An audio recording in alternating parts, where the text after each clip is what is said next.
Created using Powtoon.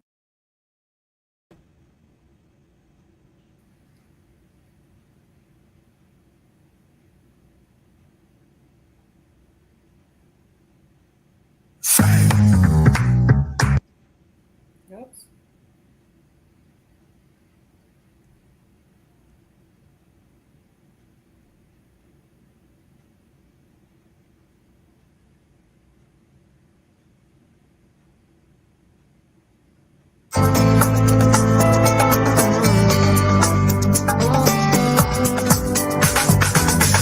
Dream what you're dreaming and go where your heart goes.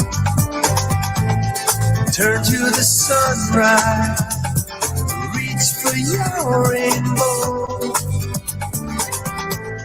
Live in the moment, believe in what should be. Keep all that matters, change all that could be.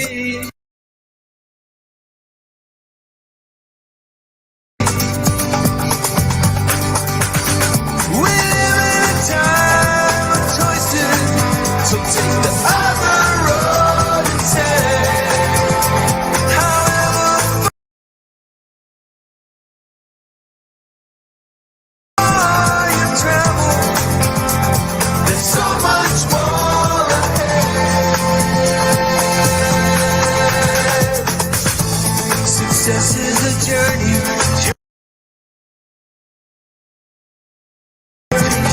Achieving is caring.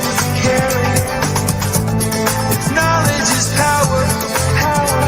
Fulfillment is sharing.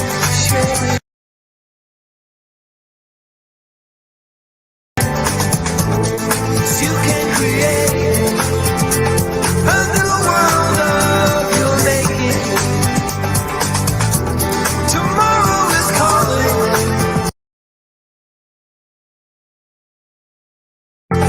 It's yours for the taking.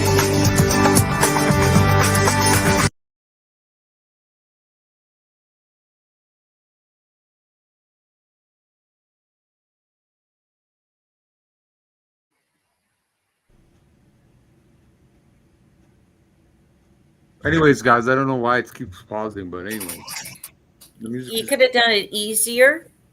Up, on the very corner is an enlargement, and you can just do it right up. But I don't know why it's not playing for you. Well, I don't know why the music's not playing. I don't get that. Cause I got the volume. I got it. You have the volume muted. None of mine. I just muted you guys, so the sound would go through. Oh, because if you put you on the video, it's muted. Oh, I didn't even see that. Yeah, it's muted. All right, let's try it again. Sorry, guys. There's nobody coming on yet. All right, so it's not muted anymore. What's going on? I I don't know. I don't get it, man. Oh well. So forget the video. I guess it just doesn't want to work. So all right, guys, here we go. Oh, that's strange. So Elizabeth, introduce yourself, and I'm just gonna do the stream, guys. I'm gonna try to get more people here while you guys are talking. So just Okay. tell your stuff. Look the stream. Oh, now it wants to work. See, I'm not even touching anything, dude. Oh, is that ever strange? Yeah, I That's know. really strange. Yeah, let's just do the thing, dude. It's acting weird. Yeah, I think it's because of the Apple Fest. It's overloading the internet or something. that's really It's strange. like 100,000 people that just came over here. They're probably on the internet. You know what I mean? So let's just do this. Here we go. All right, so I'll just do the stream chat. You could just tell us a little about this stuff. Okay. Well, we've been, I guess I should tell you some history first before I kind of get into it, how we actually came about this. All right. So in Canada, like our whole political system is so different than the United States because you guys have had a constitution since 1776. So your original constitution, not the one in 1876. I know all about those. 1787 is and when the- it was written. 1789 is when it went in effect. 1776 is the Declaration of Independence. Okay. Well, I know that your original constitution that was written is, well, Still when in force. The 1871 is flawed. It's not a right argument. There is not a second constitution. That's beside the point. Go ahead. okay, well, I have copies of the original document. I have compared them to what everybody's claiming is now different, and it's the same constitution. okay. Corporation theory is not true, but that's we'll talk about that later. Go ahead. Oh, okay. All right. Okay. All right. So what happens in Canada? We don't have a constitution. We never did. We basically were colonized back in 1901 with Queen Victoria, when actually it was way before that. I can't remember the exact date. She had signed papers away saying that she was not going to basically be in control of any of the Commonwealth countries anymore, and she had all these documents drawn up. And in 1901, she said that we were on our own and we could do our own self-governance. That's what originally was. But King Edward, of course, her illegitimate son, said no, they wanted full control. So what had happened then is we never really did have any type of governance. They just basically just continued on with what the British Commonwealth had established when they were in Canada. And so what they did is they just continued on. And in 1931, it was a little bit before that, because if you noticed in World War I, what were our troops wearing in the First World War? Did you ever notice on their uniforms? The flag or any kind of emblems? Was not Canadian flag. It was British. All right, it was the British flag. And also what happened then is Lion King Mackenzie, anyways, he decided that they have to have a governance of some sort.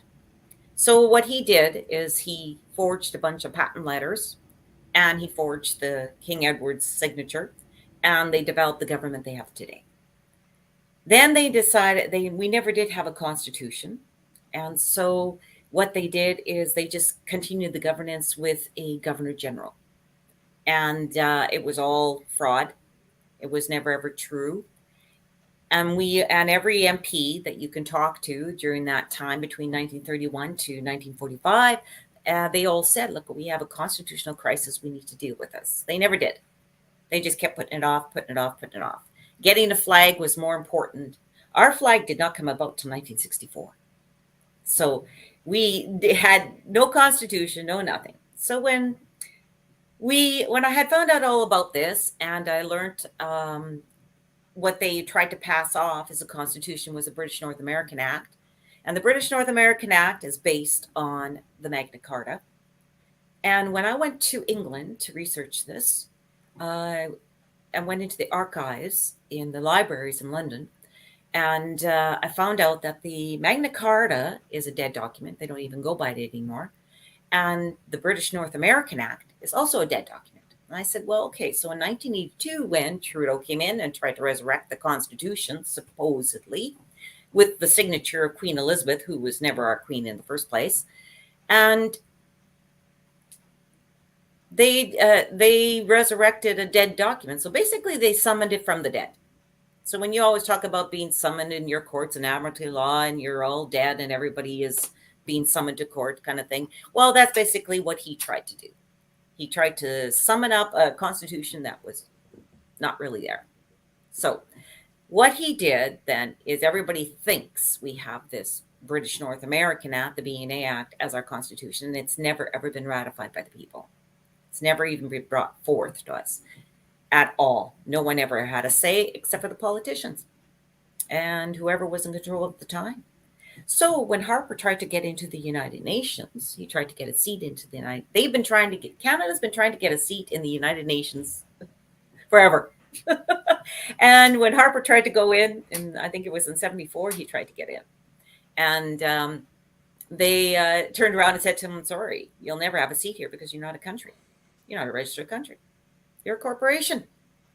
And we thought, okay, when I found this all out and I started researching it all and going back into archives, trying to find, you could never find anything on the government sites here in Canada. It was impossible. And anything I try to find today is already gone. They won't even let you into it. So I did a lot of researching in libraries is what I did. And I went to different countries to find out a lot of things. And so what we found out was that we didn't have this constitution and that we don't even have, they call it a charter of rights, but constitution doesn't have a charter of rights. You don't have that. Most corporations have charters. Yes, they do, but not a country with constitution. And then when I went further into my research, I found out about our laws. And we don't have laws in Canada. We have what we call criminal codes. And so they pass them off as laws, and everybody believes they're laws, but they're criminal codes, and they can be changed by any MP at any time. And that's what they do. They just change it whenever they feel like it, and nobody has to say. So we've tried to go into their courts to challenge them, and we never ever get any documentation. We've asked for Confederation papers. They cannot produce them. They basically keep passing the buck, and we never get any answers. There is no actual documentation of Confederation within Canada at all, with all the provinces. None. So what happened is when Quebec decided that they wanted to be a sovereign nation and just get out of Canada and be their own nation, we had an MP called Roger Smith, and he was from out in Alberta. And MP? What's an MP? Roger Smith. No, what is an MP? What does MP mean? He is part of the parliament. He is elected in to parliament. What does MP stand for? They're a member of parliament. Okay, that's what thank that you. stands for. I thought that was like military police. No, That's what I was thinking. I'm like, you're being run by military police. Yeah, remember, we're Americans, so we're not privy to this language. Okay, member of parliament. And he wrote René Lévesque, who was the member of parliament in Quebec, a letter stating that you don't need to leave anything. You're already a sovereign nation. You don't need to leave. How can you divorce if you've never been married? And René Lévesque said, what are you talking about? And he proceeded to explain to him, we've never confederated. We don't have a constitution. We have nothing. You can do what you want. You were given your freedom back in 1901 when Queen Victoria gave us said you are on your own for self-governance. Go do what you want. But the people were never told that. And René Lévesque went to, at that time, was Pierre Trudeau, and said to Pierre Trudeau, is this true? And Pierre Trudeau said, yes, but don't say a word to anybody. Don't talk to anybody. Don't tell anybody. And we're just going to buy you off. He gave him a briefcase full of money, and that was it. He went on his way. And why? Because he's part of the World Economic Forum. Go to the website. Oh, yes, he is. Very much. Yes, they all are. They all have their names in the bill, all in that group. So And I found that out too because of the Committee of 300. So is also. the guy, the governor from Texas, the Abbott guy. He's the same guy. He's in the website too. Yes, there's a lot of names in there. A lot of them. That's why they call them the Committee of 300. There's lots of them. So, anyways, we found this all out as we were doing our research, and so we decided, a whole bunch of us sovereigns got together, and we met in a Zoom room at that time, and this is the time when the yellow vests were traipsing across Canada, trying to make everybody aware of what was happening. And so we were meeting in a Zoom room. We thought, well, we know Canada doesn't have a constitution, so do we actually want to write one? And so we did. We had a whole bunch of sovereigns right across the whole country meet in a Zoom room. Every night we met. Can you explain And what sovereign is for the people that are watching that don't know it? Pardon me? Can you explain what sovereign is? Oh, sovereignty means that you have the right to, like, I guess in America you would say liberty, land, prosperity, property, and you governance yourself. You are a self-governance. And what you do is you have no head of state. You have no prime minister. You don't have any president. The people are self-governance. The only one above you is your creator, God. That's it. You decide and you hire who you want to we don't have any representation. We represent ourselves. And we hire administrators to work for us. All right? And if they are not working for us, they are held accountable in natural law and they are fired. Done. There is none of this in court, out of court, doing this, Congress, all of that is gone when you're self-governance. All right? That's what sovereignty is. Total self-governance. Well, Right? I don't think he was looking for a definition when he said, Oh. what is a sovereign? What is an individual who calls himself a sovereign? What does that mean? That means you have the freedom to self-governance. Okay. You And have the the freedom legalities to- around that are? Pardon me? So what are the legalities, or what is the legal structure for that individual beyond what you just gave us when you were defining sovereignty in general? The legalities is around natural law. No, I understand that, but now the average person may not know And what you mean by natural law. natural law is basically the law of accountability to yourself for your actions, for your words. You are accountable to yourself. And if you harm another sovereign, or you fraud another sovereign, or you cause a loss to another sovereign, you are held accountable to your actions and your words. That is sovereignty of self-governance in natural law. Okay, so what we did is we sat down and we looked at all these constitutions from across the world. We looked at Switzerland, we looked at Germany. We found out Germany doesn't have a constitution either. We looked at Australia. Australia actually has two constitutions which overlap each other. We looked at your constitution, and we thought, well, there were certain words we didn't like, but it was a very good constitution. We looked at Switzerland. Switzerland has a great constitution, but the only problem with that is direct democracy. And what's democracy? Democracy is ruled by majority. And so That's where you don't Klaus really- Schwab hangs out. That's where they're all hiding. Yes, I know. But I mean, so we wanted to stay away from democracy. So that's when we decided to go towards a republic. Now we looked at different republics and we read all these constitutions, we researched them.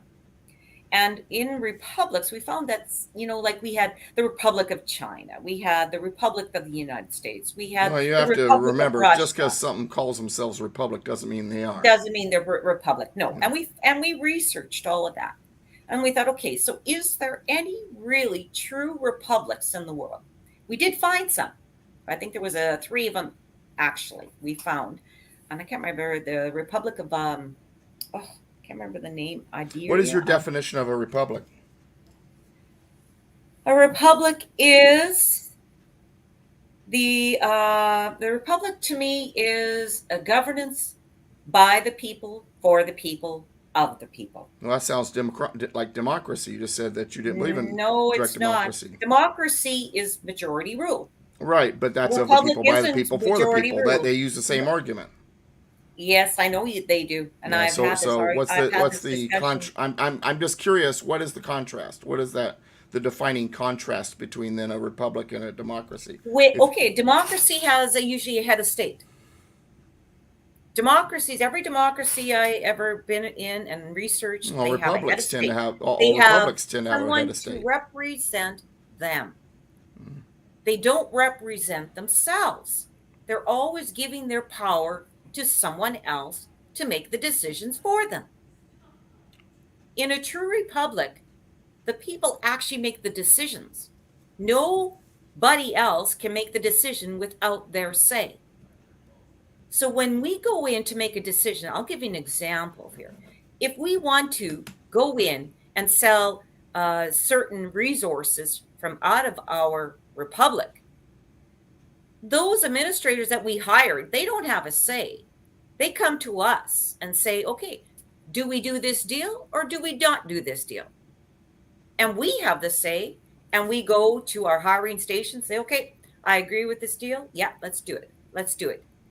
Now, when all of the people have decided on what they want to do, these administrators will then break it all down. All right. And normally in a republic, if you have close to, say, 75%, I'll just use that as an example. All right. You have this and everybody, and they all want to do this deal. Yes, it goes forward. But the people have to say, if the people say, no, we're not selling this, we're not doing this, they can't go ahead and just do it. Because there is no lobbying in natural law either. You can't go out and advertise. There's no elections. There's no politicians. There's no political parties. Everybody's hired, and they're hired on a contract. And that's it. And if you, fraud that contract or try and personally benefit, like most of our politicians do today, they're not accountable. They never are accountable. I have yet to see anybody accountable, especially in Canada. No. So when we decided on a true republic, we thought, okay, this is what we'll do, because the people then have all the say. It's not just who's up there working for us. Okay. They have to come to us. We they don't get to make a decision without us. No. And that's why we chose a true republic. Now, you can call a self-governance anything you want to call it. There aren't many words out there or titles you can give a true republic. That's why we chose that. If we could have found a better title, that would have been great. But no one would recognize that and nobody would understand it. So that's why we chose it. So when we chose that and we started to draft this Constitution, and it took us 2 years to do this, that was our convention. We had no lawyers. We had no legalese. We had no politicians. We said, no. We're not having any legally talk, because all it does is confuse everybody and no one understands it. We even looked at quantum language, and we said, no one's going to understand it. No one even knows what we're talking about there. What's quantum language mean? Is that like Quantum language is a, how do I explain it? It's a method of boxing. You know how when everybody talks about our language is being boxed in and they misinterpret it, this elite group misinterpret the words to keep us boxed in, like they do in your courts. They keep you boxed in. That's why they have all these boxes over in a courthouse, right? You dock yourself into it. You're being summoned to court. This is what they did to the language. And this quantum language supposedly was supposed to take you out of that. But no one understood it. Okay, because it is a mathematical language. and it's very hard to understand. And we thought, no one's going to understand this. So we have to keep it in basic, simple English. So everyone would be able to read it. We wrote it so that a 10-year-old child could sit and read that Constitution. And it's only parts 1 to parts 8. Very simple. And they would be able to understand it and relate to it. There's nothing in there that would make anybody confused. It's very straightforward. So that is how we came about to do it. And it took us 2 years to do this. And our biggest issue was spiritual beliefs. We had weeks and weeks of debating spiritual beliefs. And we said everybody wanted to have God in the Constitution, God. And I said, okay, well, yes, the United States has God in the Constitution. We have Actually, a lot of the other word God is not in the Constitution. Well, that's what they were saying. And I said, well, what we did is The we principles said, of God are in the Constitution, but the word God is not. Yeah, okay. But a lot of people believed it was. Okay? So obviously, some people had different opinions of that. And we decided that you could have any spiritual belief you want as long as you don't harm anyone. In natural law, you can believe whatever you want. You can practice whatever belief you want. But as long as you're not harming anybody or infringing your beliefs on another or forcing your beliefs on another. No, that means you are harming that person. No, that goes against natural law. You're violating. And now you'll have to be held accountable for that. So the churches don't just get away with whatever they want to do. And so that is what we debated on. Like I said, it's a very simple, very simple. And we based everything on natural law. So every part of our Constitution is based in natural law and our unalienable rights. So that is how we came about it. It was a long draft, and it took us 2 years to do it. A lot of debate and a lot of sovereigns that did not want anything. They just had a hard time understanding what we were doing, and because they always believed they had a constitution. So we never did. And that's our history. We never had any of that. And most people don't understand that. And when you're living in admiralty law, you have no rights. How do you know you're living under admiralty law? Because that's what our courts are right now. How do you know? How do I know? Because that's what they tell you. When you go into their courts, they summon you into court. Yeah, but do they say You're in you're ship under at sea. admiralty law? Yeah, we right now they're under admiralty law. Actually, the whole thing of Canada is a ship at sea, docked at ship at sea. There's actually an address out offshore, and that is where the Canada is. That's the address, and so when you go to court, yeah, we're under admiralty law, very much so. And what does that mean to you, admiralty law? That means you're dead. Well, I'm looking for more of a legal definition, not an opinion. That means you're under their control. They have all the say. You have. What's no the say definition in of the court, admiralty and you law? have Because no- most people aren't going to understand what that means. Does that mean that the captain has to marry everybody, or No. That's No, what no. I'm asking. People don't understand what you mean by that.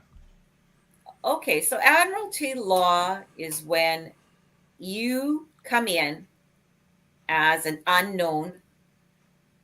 They basically summon you into court, and they try to present themselves as a power over you. But you have really no say, and the only way you have a say is you have to hire an attorney, which is a lawyer, an attorney, which then gives his oath to the bar, which is the British law.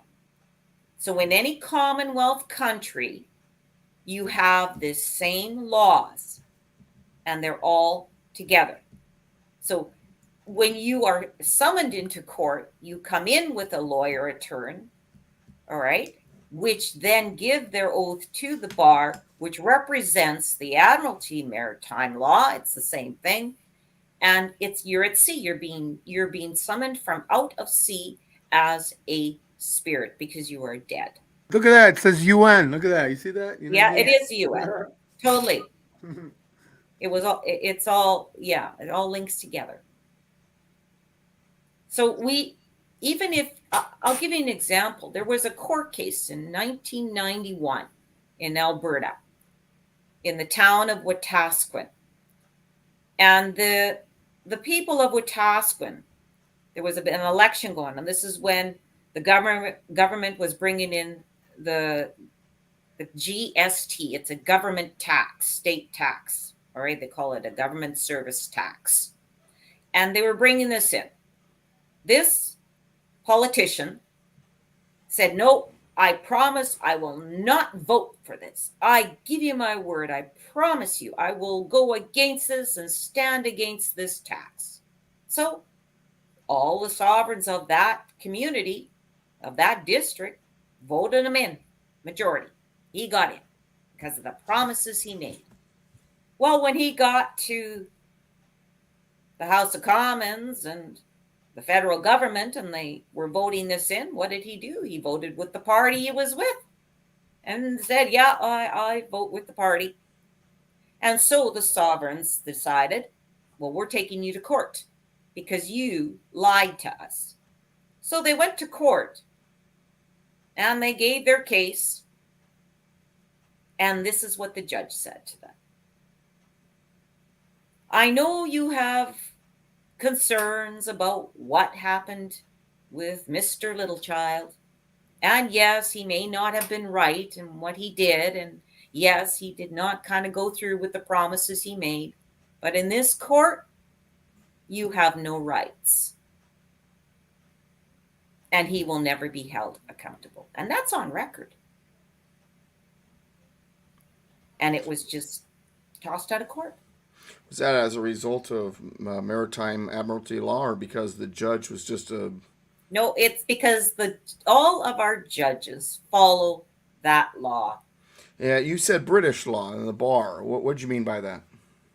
Well, in all Commonwealth countries, all your lawyers take an oath to the British law. It's Okay. It's called the bar. Call it the 'cause- bar. What does the bar stand for? Oh, the British Association Registry. British Association Registry. Well, I've heard British Accreditation Registry, Well, it's but an we'll talk about that accreditation. later. I've done a lot of research on that, but we'll talk about it later. I'm trying to make sure that I fully understand your position, what you're saying, why you guys feel the way you do, what you believe certain things to be, so that I don't misunderstand. So that when I hand out some history and some things that I believe, I want to make sure that I'm fully understand what you're saying, so I'm not mistaken. That's the reason why I'm asking these questions, if you don't mind. No, I don't mind. Okay. No. But anyway, okay. Yeah, and I have heard British Accreditation Registry, and I even believe that was what it stood for. But then after I had to do a lot of research, and like you, I've had to go into libraries. I've had to go into legal libraries. I've even had to get myself documentation from other countries and the whole bit. Now, of course, I specialize in the United States Constitution, so American law and American Constitution, of course, is my forte. You're in Canada, and there are going to be differences. The United States is not a Commonwealth. Canada is, so there's going to be definitely some glaring differences when it comes to what you can do in that country versus here, and what may be recognized as one thing and may be recognized differently here, and so on and so forth. And so I want to be careful to, for the audience especially, to understand we're talking about a difference, number one, between a Commonwealth and the United States, which is a whole different system and a whole different setup, different history, and so on and so forth. But I appreciate you answering. Did you have more that you wanted to tell us, or Well, that basically is how we wrote the Constitution that we are talking about today. okay? All right, that is how we came about to do it. And when we decided to go into natural law, I know there was a lot of debate between that and common law.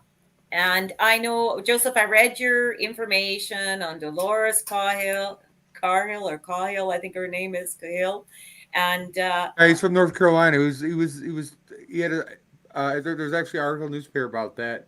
And he has a picture of like a chalkboard where they actually said that. And then Okay. then after that, he didn't make Congress. Go figure. The rhinos. well, common law was actually created. All right. It was created by it was by Romans, the Brits. It was all created through them. All right. Now, they just basically created this to manipulate everyone around them. Everybody thinks, I know they've tried it in Canada, to go in with common law and to win their cases. And they never do. Actually, They if you never look at ever win. And the thing is that the reason why is because they have full control of it. actually it was after when Jesus died, because if you listen to Scott McKay and what's this black guy, I forget what his name is. It's like I don't know, I forget what his name is, but he said after that, like the Rothschilds, man, they did all this stuff in the government that so they could make money and like get us under slavery, so they could not, you know what I'm saying? I mean, they could Yeah, I enslave us. understand. All the families are behind it. Like everybody says the Rothschilds. Well, you have the Rockefellers, then you have So also your the Gates. position.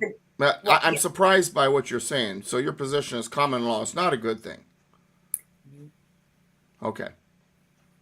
Nope. Yeah, because I it seems like most people who I talk to who claim to be quote unquote sovereigns, and they scream about getting back to common law, No. or at least here in the United States. And so that was kind of surprised to hear from you.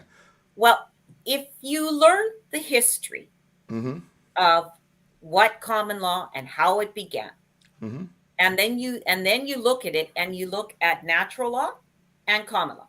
So that's what I did. I went back and I actually started to research Right. natural law, because there wasn't much about natural law. I tried to find law and there was never Did you anything read on it. John Locke regarding common law at all?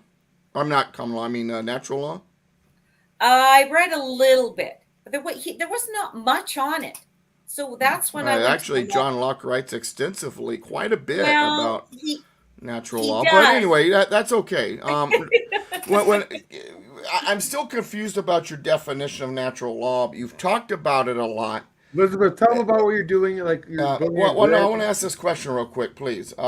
You talk about natural law a lot, and you said that it means that you're accountable to yourself, but that's really all I've gotten as a definition. I'm still trying to understand your view of what natural law is. I'm still trying to grasp it because I really haven't gotten Natural enough out law. of you. You mentioned Okay. it a lot, but you haven't really defined it for Nat- me.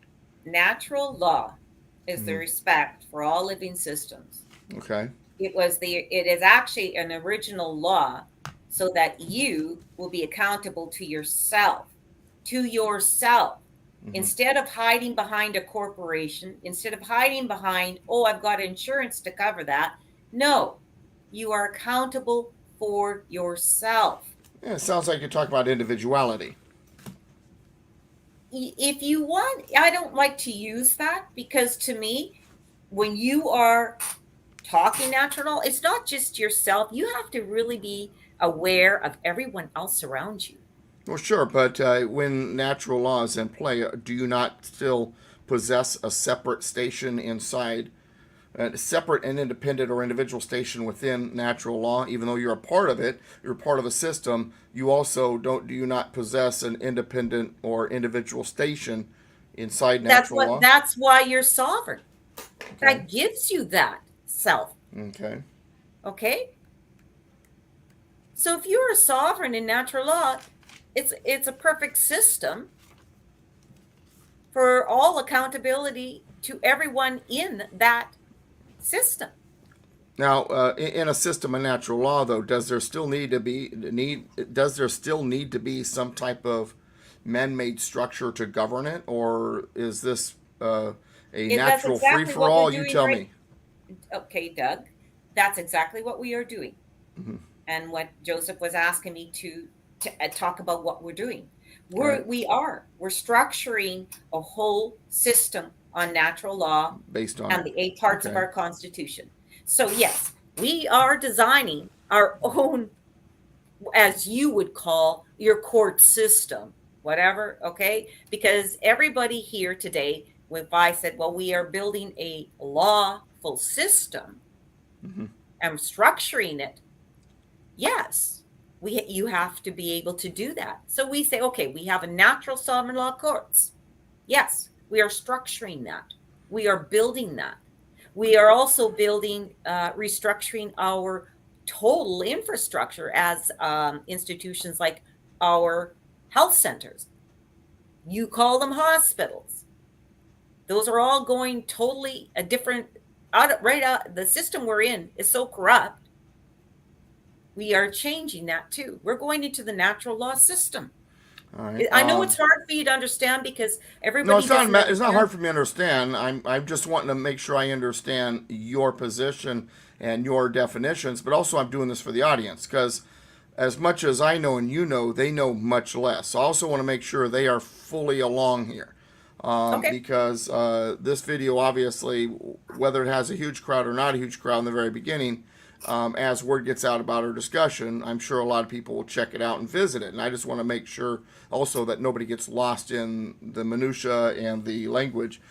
You said that you had gone over, or your team or whoever you work with had gone over the Constitution of the United States. I'm curious of the what the level of investigation was.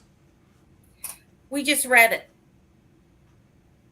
Based on based We on the words oh, as you understand them what we today. were doing is we read every constitution we could get our hands Mm-hmm. on before we started drafting our own. All right. And that's all we did. And you said there was a few things in the Constitution you weren't exactly hip with, like what? Well, the wording "pursuit of happiness." Mm-hmm. To Oh, me, that's not in the Constitution. That's in the Declaration of Independence.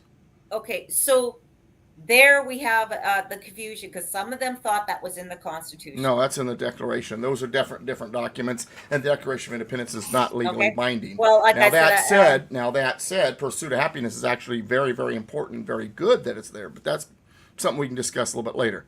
Anything else that was problematic? no, actually, no. I can't really think of anything off the hand because I really can't remember. It was so many years ago. 7 years ago I read this. Okay, So I see. yeah.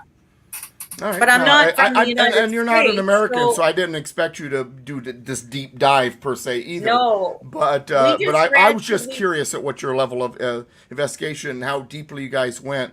And I'm fascinated. You said we just read it because for a document that's 235 years old to just be read, is it possible that perhaps based on changes in the lexicon, that much of it may have been misunderstood because the lexicon has been altered, and I think in many cases on purpose.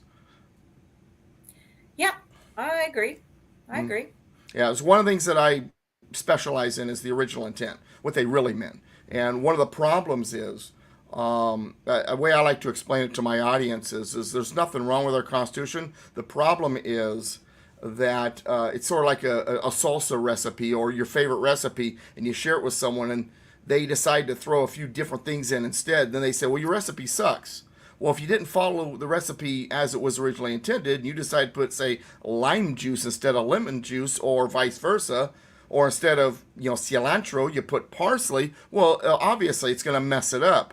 And that's kind of what I try to explain to my audience is that's what's happened to the United States Constitution, is what was originally intended, what a lot of the words actually originally meant, and even the original dynamics have been lost, number one. Like the Democrats, they just change it to whatever they want. Whenever they want, they change it. Part of the problem in our system, what has happened, a part of it is that the judicial system, and they did this very early, created something called judicial review. And really what that did was that made them the interpreters of the law and the interpreters of the Constitution. And as I like to tell the story, my wife was born in Mexico. Her parents immigrated here to the United States when she was just a baby. They did it the right way. They went through the process. And but my wife's first language is Spanish. I speak English. I don't speak Spanish. She speaks Spanish and English.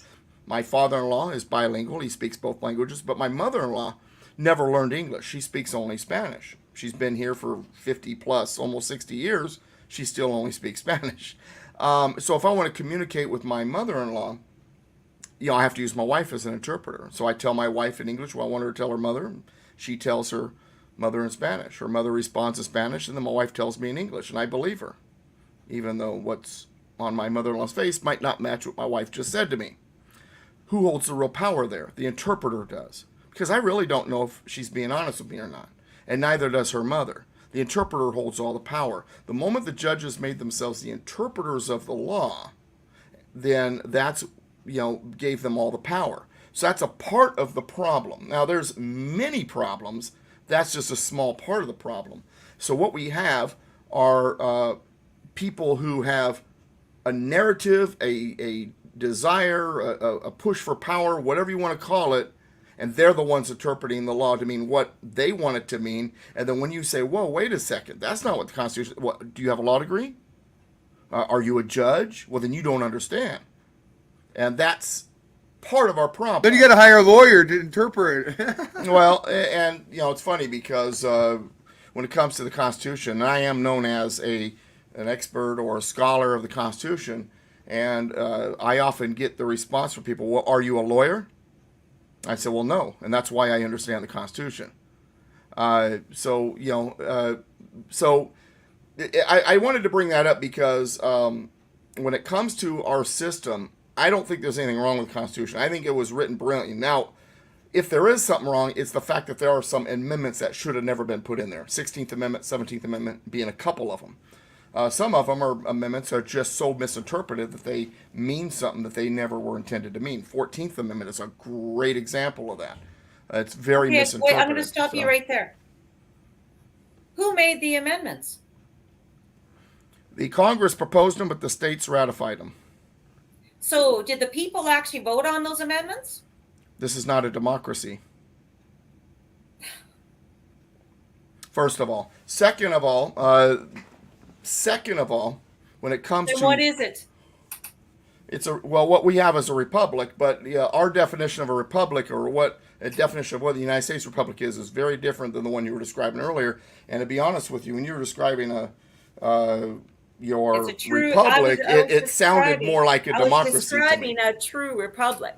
It sounded more like a cross between. If you have a republic, Doug, then why didn't the people get a say in any of those amendments? They do have a say, directly or indirectly, depending on which part. The problem is, once again, a lot of these mechanisms have been changed.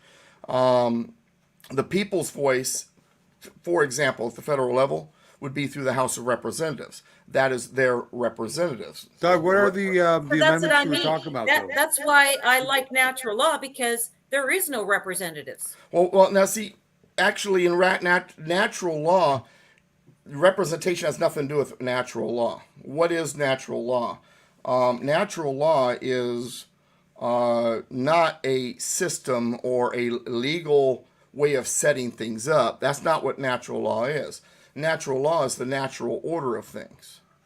That's what natural law means. Or as it says in the Declaration of Independence, the laws of nature and of nature's God. So it's the natural order of things. And the natural order of things, or natural law, is something that So you don't think it's a natural order of things for us sovereigns to have a say for ourselves? We do have a say. We do have a say. Vote in an amendment that I never wanted? Well, we do have a say. Our voice How was do you in have the a say? When our. have you ever had a say? If you don't let me finish my sentences, Okay. I won't be able to talk with you.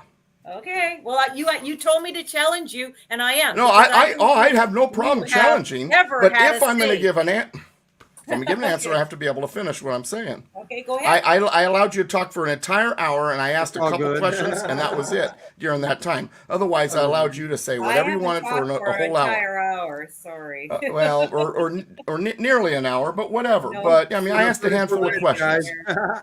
I asked a handful of questions, and that was it. And just because I was curious, I wasn't challenged. I was just asking questions, and that's all I did. And then I shut up and I let you continue. But I didn't, as you were giving your answers, then talk over you, and that's what I'm saying. I need to be able to finish. So part of the difficulty here is you're not understanding what the American Republic was originally designed to be, or what natural law is, or why. I don't understand that. You're saying I don't understand natural well, law. not from an American point of view. You understand? Let me back up On a little American, bit, because I don't want to. I don't want a universal point of view.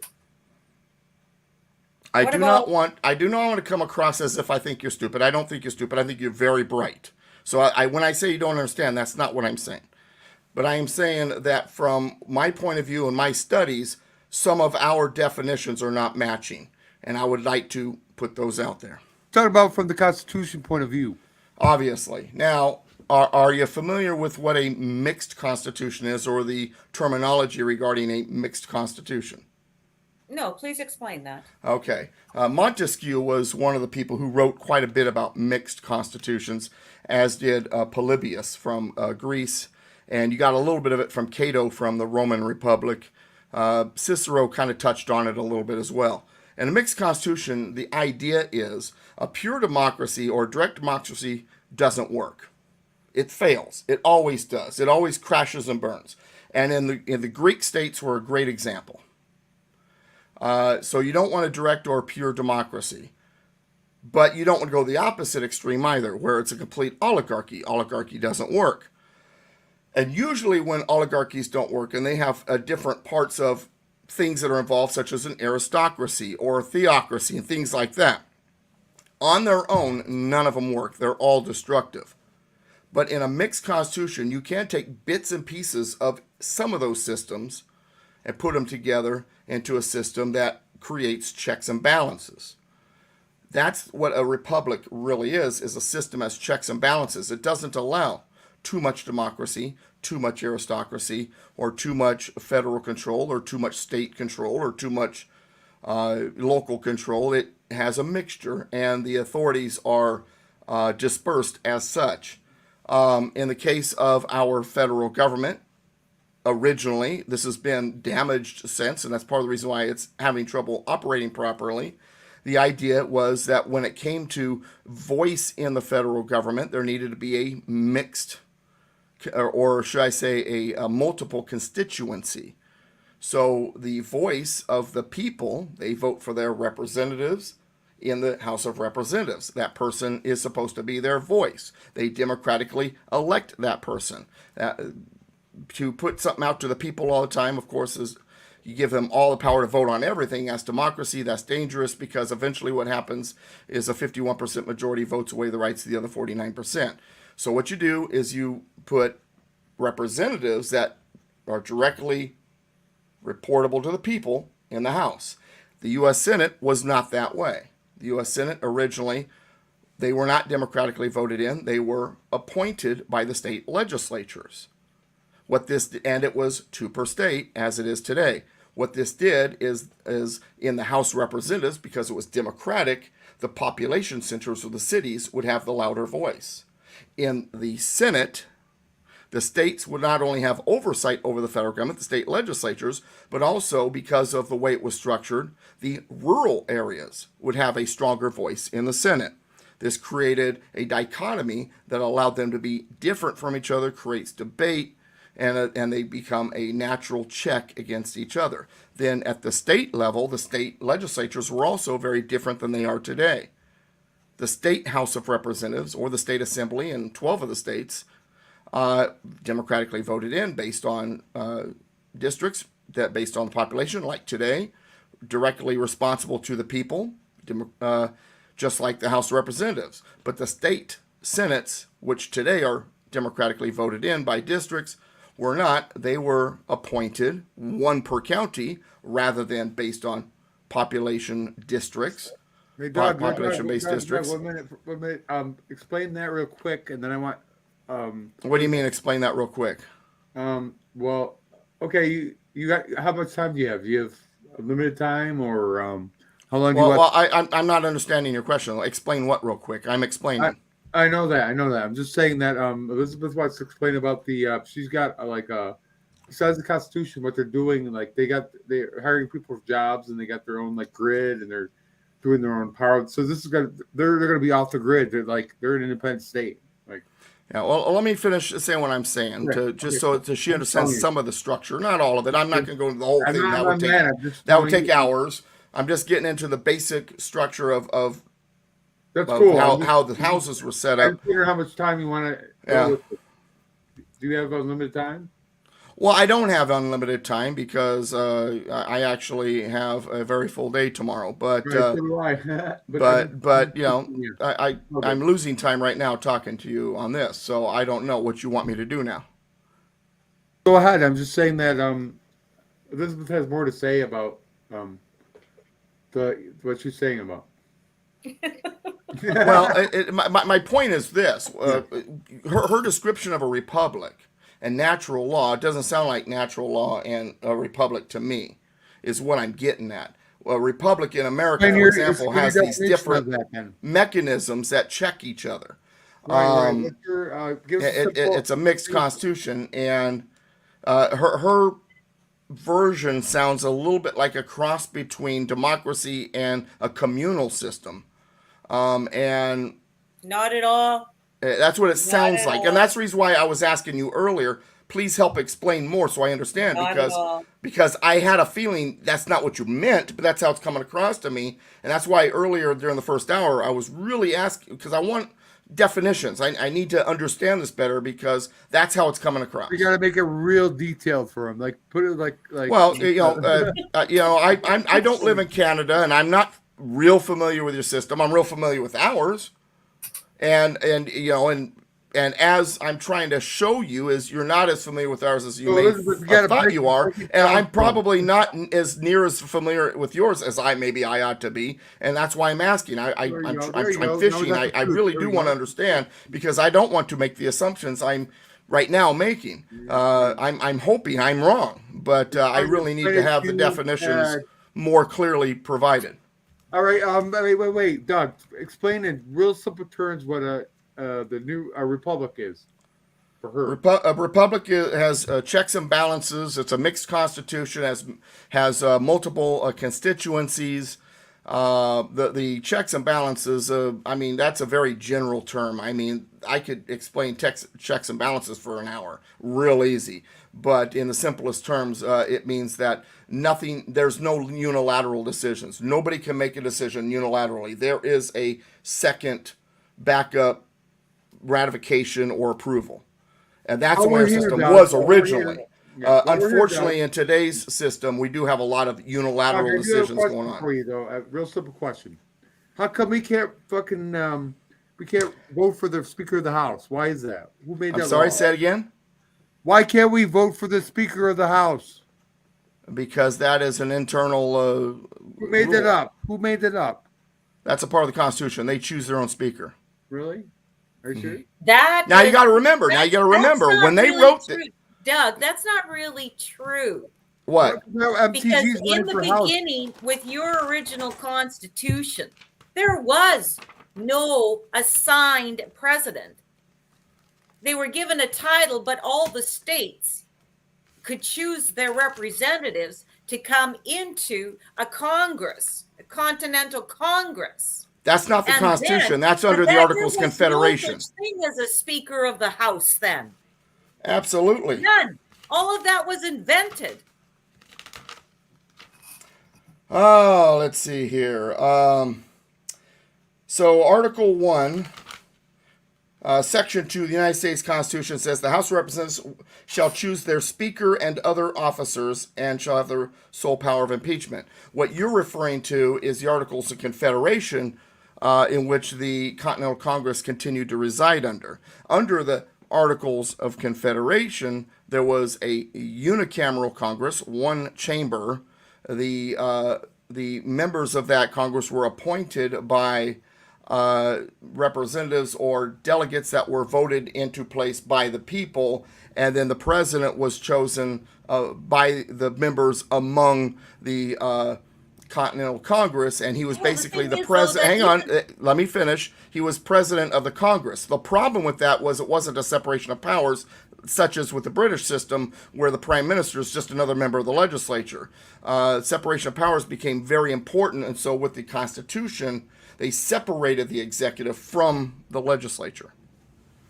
Dog, the only reason I asked you that because MTG is running for Speaker of the House, and I was wondering if we could vote for her because this is kind of bullshit. Because the Democrats around us could just No, vote her out. it's up to the members of the House to choose who their speaker is. Yeah, exactly. It's their she house. won't do it. She won't do it because of these people, these Mm-hmm. these criminals. Yeah, and then someone says, "Well, Doug, they're criminals." Well, then quit voting them in. You keep voting in criminals. You complain they're criminals, you keep voting them in. And the problem is those criminals were at the state level, who was at the county level, who was at the local level. And so I have a saying. Let me say my saying, and then I'll hand it back to you. One of my sayings is we complain about the cockroaches in Washington, but we breed them locally. Quit breeding them. All right, go ahead. You guys have a really messed up system. No, it's a wonderful system. It's been messed up. They messed it up.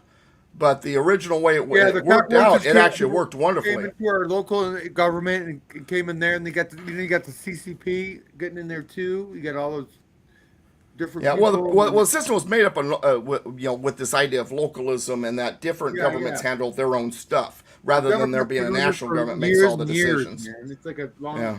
The only good Democrat I know is Pete Navarro. I don't know if you've heard of him, but he's the only Democrat I know that's good. Well, he was arrested for not showing up on a subpoena that the Congress issued. Problem is with separation of powers is they don't have the authority to issue a subpoena that holds the power of law. See, they're breaking the law. Dude, they all made that up because of Trump, man. They're scared of Trump. That's what they are. Of course. They're scared of him. Yeah. Of course. Oh, Not that Trump was perfect, but in the last 120 years, he's probably one of maybe 3 presidents where that was worth a damn, and not completely anti-constitutional. But that's beside the point. Ronald Reagan and then Donald Trump. No, well, Trump, Reagan, and who? And JFK. No, JFK was a piece of shit. He was better than most Democrats, but he was still a piece of shit. No, Calvin Coolidge would be the other one. CIA and a half. Why did he Calvin Coolidge would be the other one. JFK, while he did want to break up the CIA, he had some good things. Yeah. He also had some ideas and issues, and that I heard something like he stole the election from somebody else. Powerful family, and the idea of these powerful families being involved. This goes all the way back to Rome. Why did somebody kill him then? If you wanted to split it to CIA and a half. That's why they killed him. Okay. That's one of the reasons. Yeah. That, and also he wanted to go after the Federal Reserve. Okay. What about the Abraham Lincoln? The same idea? Abraham Lincoln's one of the worst 5 presidents of the history of this country. He was he so violated the Constitution, and he was really bad. He's a Democrat, right? No, he was a Republican. Oh, okay. He's a rhino. Yeah, but back then the Republican Party believed in big government, and they wanted to do whatever they could to punish the South for daring to try to secede, something that they could do. But not that I'm trying to defend slavery or anything like that, because it was a bad thing. But slavery could have been abolished without the war, and it should have been abolished without the war. It was already on its way to being abolished based on a number of economic factors, among other things. Also, the abolitionist movement was huge in the South. I mean, you had like only 4.9% of white Southerners owned slaves in 1860, for God's sake. But that's beside the point. Hey, Doug, let's hear Elizabeth. Tell us what you're doing with the. You got your own coin system, right, and stuff. Yes, we do. We're developing our own currency, but our currency has been around for many, many years. So it's not tied into any central bank or anything. It's an independent. It's not registered. It's not tied in, and we didn't want it registered or tied in because it would be manipulated with all of their bullshit. Yeah, the founding fathers did the exact same thing in the beginning. If you read Article 1, Section 8 of the Constitution, United States government coins its own money. Unfortunately, the banking system got involved very quick.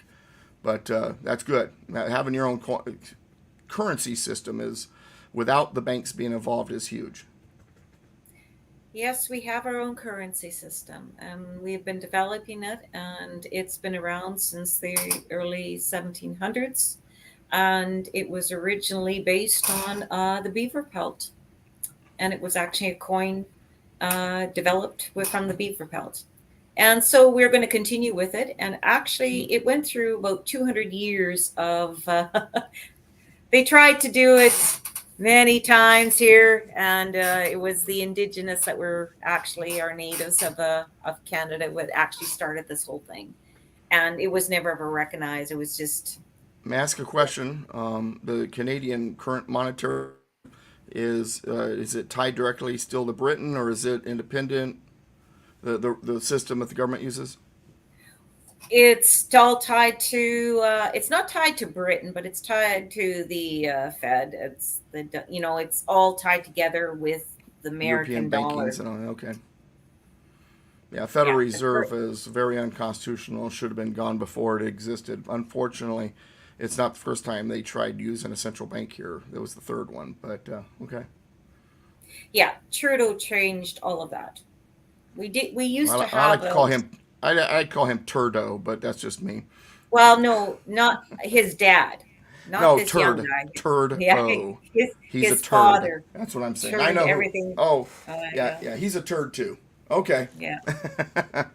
All right. No, I was just curious about your monetary system because once again, as an American, I don't engulf myself with Canadian politics, government, or economics. So I was curious. Thank you. Yeah, yeah, we're developing this, and it's been around for many many years. So we're just going to continue on with that. We don't want to register it, and I'm really grateful we didn't do that, and because that would have put us in a really bad position right now. Because right now, the Fed and all the currencies are they're going in the toilet. All of them Well, are actually I'm going. gonna guess that Canada has a law disallowing challenging alternative currencies too. Well, we actually had several currencies, even just within in certain provinces. Like we had the Calgary dollar, we've had the May Beaver, we've had there was a couple more, but because our governments didn't want that, because they were under the when they decided to sell out to the Fed, um, that was when every other currency was taken down. They didn't want anymore. They stopped it. They wanted no independent currencies. But there was actually several in Canada, to tell you the truth. So, and I think we're going to be going back to that. It's going to be that's the only way I think we're going to be able to survive and that because the dollar is just tanking so badly. It's not going to last. They can't last. It's impossible. It's really impossible. Well, when So you have a yeah. central bank that manipulates the system, government that spends too much, unconstitutionally, very much so. Back in 2007, I was a part of a study with a constitutional group um, in which um, in which we took the American budget, the federal budget, and we broke it down into what is constitutional and unconstitutional. This is way back in 2007, mind you. I'm sure it's much worse now. But at the time, 85% of federal spending was unconstitutional. And Of federal course, spending. everything Everyone out, guys. everything Don't mind in me. the last 100 years has been unconstitutional in your And country. yeah, well, sure. And federal spending has also been rising in the sense of comparison to the GDP. Right now, it's right around 25% of GDP. In the 1880s, But yet and you claim that you're not a corporation. no, Wait. Didn't they do tell them about the Florida thing? Remember somebody said they did something about bankruptcy in Florida, Doug? What were your thoughts on that? I'm not privy to that information. You didn't see that? You didn't see So, that? but we know that program? Canada's a corporation because we're listed on the SIC. We even have a corporate number. I think Biden made us a corporation though. I thought No. he did too. No. I thought, and not Biden. You were a corporation way before that. Okay. No, that's What what the my guy, understanding was, and gold everything or I found something out. gold that Scott McKay talks about? He's got the title of the flag. What does the title of the flag mean? Can you tell us that, Doug? I'm sorry, say it again. What does it mean when you have the title to the flag? What do you mean? Scott McKay's always talking about Douglas Gold, who's got the title of the flag, or some kind of title of the flag. Did you ever see that video? No. He said something about they use the title of the flag that nobody can take it away from him. I've not heard that, and I'm not familiar, so I can't make comment on it. Okay. When it comes to the corporation theory, the idea comes from the Organic Act of 1871 and the Organic Act of 1801, in which the words corporation were used in those acts. But if you look at the dictionaries at the time, the language and how it was being used, and what it meant, and also the designations of quote-unquote corporations at the time, what they were saying was a political body. If you open up the 1828 Webster's Dictionary, for example, you look up corporation, the very first definition, most commonly used, is a political body. A political body that's able to take care of its own business. That's why they say incorporate a city. It's becoming what's called a municipal corporation. And that's what they meant by that language. It was in no way meaning a corporation in the business sense of today. In fact, while companies like the what's that called? East Indies Company or whatever, they called themselves a corporation, but corporations in the sense of how they are structured today were actually called trusts back then. They didn't really start to be called corporations regularly. I'm not saying they never were, but the common usage of a corporation for a trust really didn't begin to occur until right around 1901, 1902. I can't remember the exact year when U.S. Steel became a quote-unquote corporation instead of being a trust. But and so, first of all, just the language itself, the usage of the word corporation is being misinterpreted.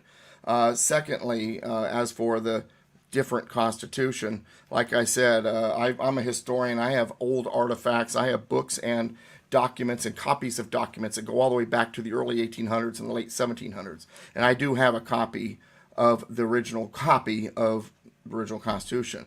And I can read the writing because I familiarized myself with their style. And I have compared it to the Constitution that is in circulation today. And it is exactly, the first 7 articles are exactly the same. Well, as for the capitalization of words, the founders back then. I can understand what you're saying, Doug, and I can relate to it because you're from the United States and your whole country is totally different than in Canada. And our system. Yeah, I'm not disputing whether or not Canada is a corporation. I don't know anything about that, and so I am not disputing that, and I'm not questioning. I don't know. But when it comes to the United States, we're not a corporation, or at least not legally or officially on any true paperwork. Now, I have had someone say, well, Doug, then why is the United States listed on Dun & Bradstreet? Because there's a USA Inc. I did the research. USA Inc. is not the United States. It is a telecommunications company, first of all. Second of all, being listed on Dun & Bradstreet doesn't necessarily mean you're a corporation. There's states that have offerings for investment that are listed on Dun & Bradstreet. But it doesn't mean they're a corporation. It means they have an offering for an investment. As for the, what'd you call it, the SIC, if I remember properly, that is the Standard Industrial Classification System, right? Am I right? Yep. Okay. Yeah, and I couldn't tell you about that. I haven't done the research on the SIC. I know very little. I'm surprised I even remember its name, what SIC means. But well, all Canadians know that through that whole thing is that we're all bonded. Okay. Okay. So that is why everybody talks about their birth bonding, and that they're worth so much, and they borrow so much against everyone who's born in Canada, and this is how they tally up their money from the Fed, right? To get money, and they borrow against, the population. You know, the sovereigns. Everybody. I'm sorry. Go ahead. I apologize. Go ahead.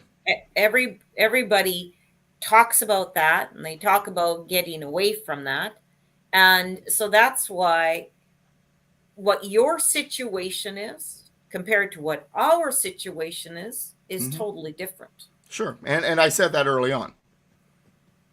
I So said that early on. when you talk, like I've been told a lot of things about the American Constitution, and you've corrected me and said that no, that it's not a corporation, and that it does Pursuit of not happiness is not in the Constitution. is not in the Constitution, and yeah, so there are some things that I was told totally different kind of thing, and I'm misunderstood, and I stand corrected for that. So Do you mind if I explain the pursuit of happiness thing since you brought it up earlier? Is that okay? Fine. I'd like to explain it because it was interesting. You said that those were one of the things you didn't like, and it's one of the things I love about the Declaration of Independence. Because when it comes to our natural rights, government isn't there to protect your rights or guarantee your rights. They're the threat against our rights. Their job is to keep their hands off of our rights, not to be involved in our rights. That's why First Amendment begins with the words, Congress shall make no law. The Second Amendment ends with, shall not be infringed. In the middle of the Fourth Amendment, it says, shall not be violated. It's not language telling them to protect our rights or guarantee our rights. It's language telling them, hands off our rights. In the Declaration of Independence, it mentions three things when it comes to our rights: life, liberty, and the pursuit of happiness. And they use pursuit of happiness instead of property, as John Locke had written, because, first of all, they didn't want people to think that they were necessarily entitled to property be given to them by government, but also because really property and all other rights other than life and liberty fall under pursuit. And what they meant by was this: you don't have a right to education. You have a right to pursue it. You don't have a right to health care. You have a right to pursue it. Because you don't have a right to be happy. You have a right to pursue that happiness. You don't have a right to have a cake baked exactly the way you want, but you have a right to pursue it. And that was kind of the idea behind it, is that government's job is not to put up any obstacles so that you can pursue your happiness or pursue those things. And if someone doesn't want to offer you that product or whatever, they don't have to. It's your right to pursue it. But they have a right not to offer that product. So you pursue it elsewhere. That's how pursuit of happiness happens. And so that's why that's so important, because it helps us understand that really the job of government is to stay out of the way of our rights so that we can pursue what we want to pursue. That's the purpose of our rights. We have the opportunity and the right to pursue those things that we want to pursue. But to say we have a right to it, a right to happiness, a right to education, then it comes across as, and the government wants you to think this way, well, then they should provide it. And that's not what was meant. So that's the reason why they use the word pursuit rather than just, throwing out a bunch of rights, number one. Number two, I hate the term constitutional rights. I think it's a bad term. It's an inaccurate term. Our rights come from the Creator. If you say constitutional rights, that gives the idea that your rights came from the Constitution. Some of them are listed in the Constitution. Some of them are enumerated, and the government's told hands off those rights. But not all of our rights are in there because the Constitution doesn't give us rights. It doesn't protect our rights.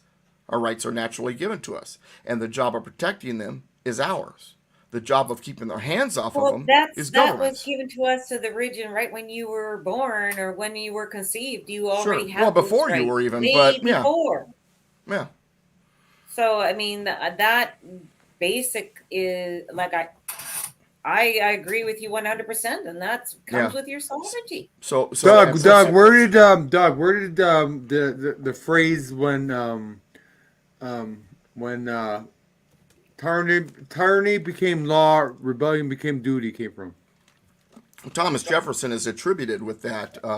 I have not seen the actual attribution, so I can't 100% say it was him that said it, but he is usually given the attribution to that term. Now, that said, one of the things he did say, and there is an attribution that's clear, is that he believed that there would be a bloody revolution every 20 years because he so distrusted government of any kind, including a good constitutional republic. He should do that. Keep the government so he said the tree of liberty must be watered with the blood of tyrants and patriots every 20 years. And if that's the case, we're long overdue. If that's the case, we're long overdue. That said, obviously, one of the things that you realize is that should be a last resort. It was for the founders. They didn't start fighting a war because they wanted to, but because that Britain brought it upon them. They tried every other method first, and as a created being, a Christian who believes in what I believe that that's the way you're supposed to operate. Is you've got to, you know, do what you got to do first before it comes to the fight, and you don't go in like Yosemite Sam and shoot up the place. That's you Something the Democrats angry mobs get killed very fast. But when you build something, maybe a shadow government like what she's doing, and you build that, then eventually you may be able to overtake what's going on. The founding fathers kind of did what you're doing in a sense in this country. During the time period right before the American Revolution, they created a Continental Congress that, in the eyes of the British, was illegal. Their own currency, their committees of safety, their militias. The counties were very active, and the sheriffs were very involved in the communities with this underground kind of shadow government thing going on. So I am not necessarily. I think saying, we're living that right now, though. I think we're living that right now in the U.S. Yeah, and so I see a lot of similarities to that, to what Elizabeth, was it? Yes, and I'm not. Elizabeth was talking about. I do see similarities. Consider us a shadow government. Well, we're not here to. I'm not saying that would necessarily term would apply to. Yeah, I think it was making a metaphor. I'm not necessarily saying that would apply to you, but that's kind of not what we are. Yeah, well, that's not what I'm saying per se. That specifically would apply to you, but that's the word I use for that about Donald Trump too, though. You say that about Donald Trump too. I was not trying to necessarily say yours is a shadow government, but that's how I like to describe what the Americans were doing, because in a sense it was. Like Donald Trump. Like Donald Trump, yeah. Man, you're going to throw me off, man. Hang on, let me finish. Okay. Jeez Louise. But anyway, but that's kind of what they're doing. And I'm not saying that's what you have, but what I'm saying is I see similarities. I'm not saying you have a shadow government. Maybe you do. I don't know. But based on what you've described, I do see a lot of similarities to what the founders were doing, in the sense of having something that was independent and that was coming together and bringing the communities together and all that. That's what I mean by that. So more like a metaphor. So in that sense, I applaud you. I don't know all the details about what you're doing, and when I try to if it seems like I'm trying to correct you on something, it's only because I've got my own recognition of things and understanding of things. So please don't see me as a combatant here, because I'm very fascinated with what you're doing. And in Canada, I don't know the whole system. I don't know the whole story, so I can't say it's good, bad, or in between. But from my vantage point, like I said, I see similarities to what the founders put together before the American Revolution began, and that's a compliment, not meant to be anything other than that. Okay. So, Elizabeth, tell us about your currency and Well, she mentioned the currency already. Yeah, I did. Gold. Is that gold? Based on gold? We are basing it on labor backed. Please What does explain. that mean? It's based on us, our what we do and how we. So do you guys have like stocks or like? Stocks. I don't think that's the right question, but when you say the answer you're giving for a layman like me is very general. I really don't understand it. We are, without us. There will never be any gold, silver, copper, whatever you want to call it, because without us to actually bring it out of the earth, and it is our labor what brings all of these resources to the market. Without our labor, these would not even exist. So we're basing our currency on our labor.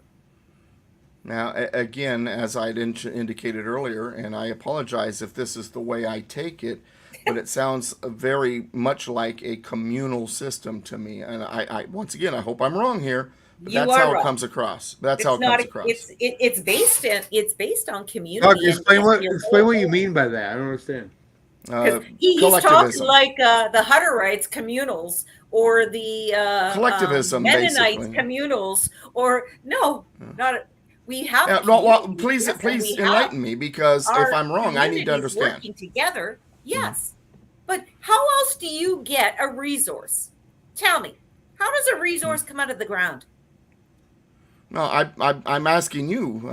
Well, I'm telling you, who brings it out of the ground? Okay, I understand that the people, but The We the people people. bring it out. So why would you base a currency on a resource you don't even have out of the ground yet? Gold is a currency. I mean, I know. well, you gold can is use gold is not a but gold currency. is out It there. is Silver it is is out something that's there. been used as currency. Oh, okay. You can use it as a currency if you dig it out of the ground. Yeah, well, of course. But I mean, how do you dig it out of the ground if you're not working? the Incas used cacao beans. They made it work, but that's yeah, I'm serious. I'm just saying, it's your But- labor.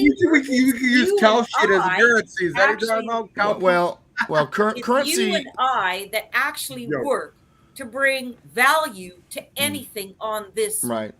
planet. If we don't do the work, there is no value of anything.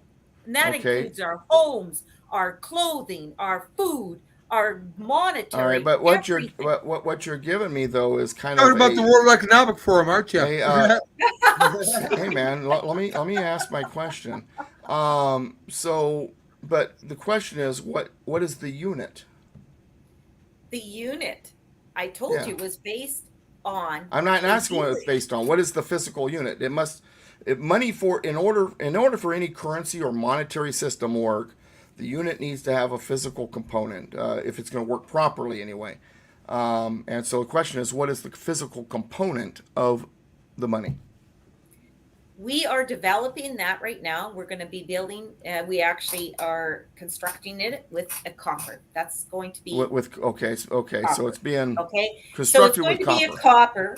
copper. So it is going to be yeah, a physical unit. It is going to be a Okay. physical. Yeah, because when unit. you were giving me the no, answer no, earlier, no. I'm like, okay, hey, I'm gonna pay you with some hopes and We are dreams. developing that. But Okay? you gotta be more. And You gotta all be more that detailed with takes time, Doug. Doug. Man. He's like When a you're he's like developing a whole system. Well, you know, yeah, but genius. but your answer, I mean, your answer, the way I'm taking it, because once again, remember, I don't know your system. I'm not Well, there. I'm I not thought involved in it. Joseph invited me on here to talk about the system we're developing. Yeah. We haven't completed every I development. I And so these understand. all happen in stages. So it's impossible for me to show you a unit about your when grid? we haven't Grid. even made it yet. What We're about your grid? developing it. We're I now designing understand. it. I now and- understand that, but when I asked the question, I didn't.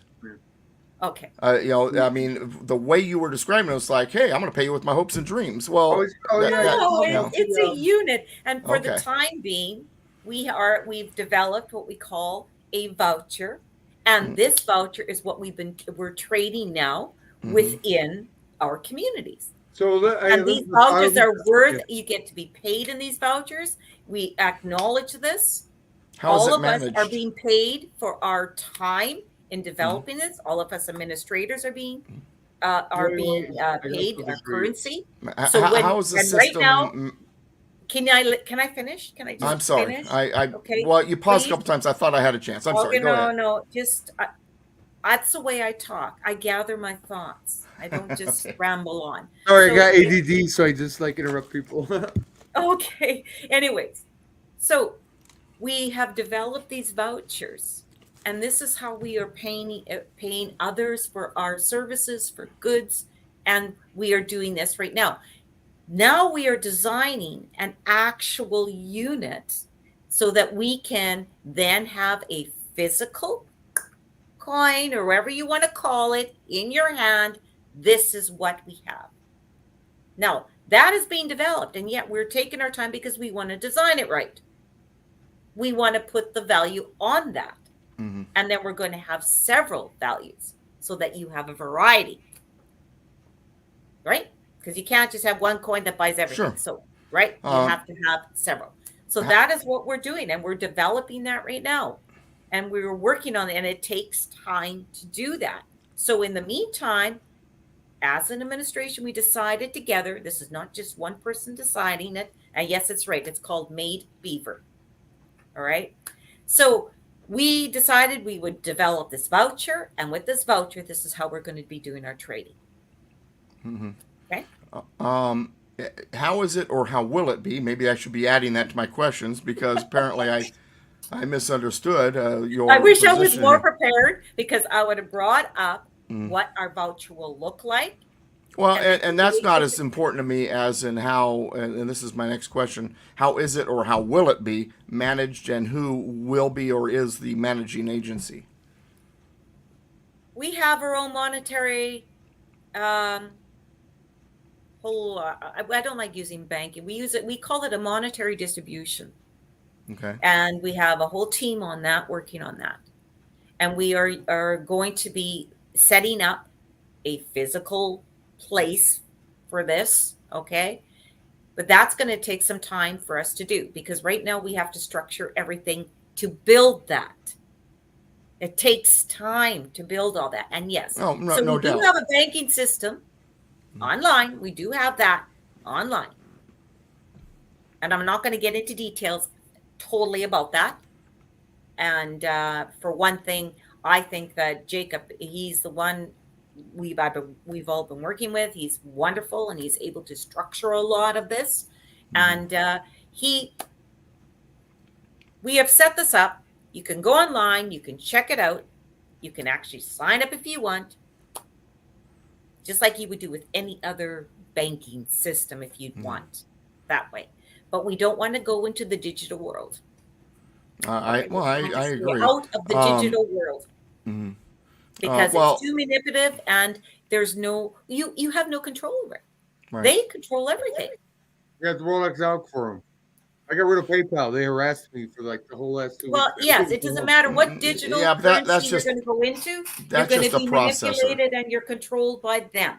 So that's why we didn't want to go into that, and that's why we are developing an actual physical unit.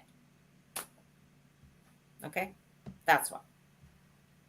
Okay, Joseph, PayPal is just a processor. They're not really the. Oh, it's PayPal, right? You know, PayPal is Facebook. Yeah. But you're talking processors, and that's a whole different animal. You know, it's PayPal though. It's the metaverse. Yeah. They don't Facebook. The metaverse. But it's based on a value.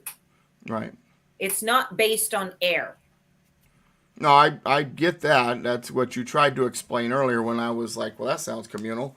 So I understand what you're trying to say.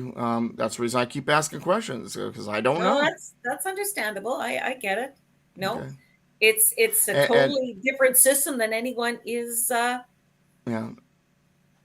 even aware of. You did say something heard that of what we're doing. Wait. No one's tried it. Elizabeth, tell us how you get in your how do you get in your state? You have to take a exam or something. Tell And not an exam. No, but you have to be you have to, you can't just walk in there and be like you own the place. You know, you have to like. No, it'd be pretty hard to do that. Okay, no, but you have to take like Mark says, and you can't just like. Well, we do have what we ask if you want to partake and you want to start developing and working with us. We ask that you affirm our Constitution. That's all we ask. It's very simple. It's very straightforward. You don't have to sign anything. It's all verbal. We take your word. In natural law, your word is all we need. Because you're accountable. You break your word, you break your contract, you're accountable to that. And nowadays, everybody just walks away and don't even give a shit. They don't care what they sign, what they say. They just go do their thing. No one's accountable. And not requiring people to sign anything makes that better? No, they're not. They don't. Tell us what happens if this is when I you just break said the law. it's a. Your legal alien. What I have noticed. This is what I've noticed of people today. We did have them sign, okay? And their signatures didn't mean nothing. Didn't mean anything. They weren't true to what they even signed. I said, do you even know what you signed? Do you understand what you signed? And most don't understand any of it. So that's when we as an administration decided, well, this is not really working because no one's understanding even what they're signing. So we went to a verbal. And this way, as they're going through an affirmation, you're thinking about what you're saying. I said, really? And I walk a lot of these sovereigns through and say, okay, think about what you are saying. And really listen to what you are saying and understand what you are saying. Comprehend the language. Well, good or bad, whether it's right or wrong, the contracts and the signing, all that developed out of the fact that, people were claiming otherwise and, arguing over what was said and all that. And so it was believed that a written system where people are signing these documents would at least hold people accountable, because now there's evidence of what was agreed upon or said, or and you And know how this. well is I'm that not book? explaining. I'm not explaining anything that you don't know. I know that this is partly for the How audience. well has but- that worked but for no, this well, society that- today well, with hang all on. your Congress, with So- all so, your Republicans and your la- Democrats la- signing everything away? Are they held accountable? They're a bunch of little, peas, That's and they why- don't do nothing. It I'll hold sounds them like accountable to every day. me. They don't do That's why, Doug, signatures don't mean anything if the right intent is not there. You never And let me if finish. you are not accountable for your signature, are you ever going to be accountable? All right. No. They will so- never be accountable no matter what.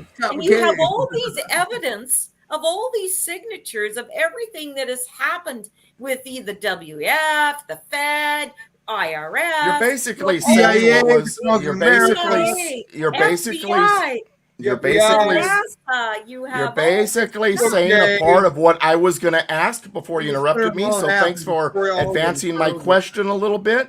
And because what I was going to say is, and the problem is obviously that now people don't abide by it and they're not following it, and it's a problem. And so I was going to say kind of what you just said, but that wasn't the end crux of my Sorry. question.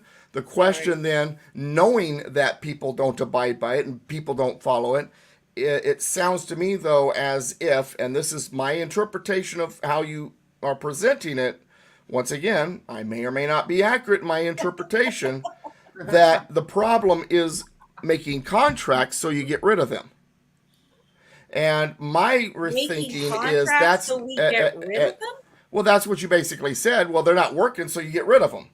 Yeah, and it's all in a No, we verbal never agreement. get rid of anybody. Well, but you're doing it on a verbal agreement because you're saying that written things don't work. So then that's telling me, well, then you just think I it's because want it's a them written. to be Guys, I the forgot what I was gonna reason, say. the Damn it. reason why we Something go really to good a to say. verbal, just like you and I. We're talking, but nobody's really listening sometimes because we're talking and trying to make our point here. Yeah. So when you're doing an affirmation, like when you guys do the affirmation to your Constitution, does anybody ever really know what they are actually saying and what they are actually agreeing to?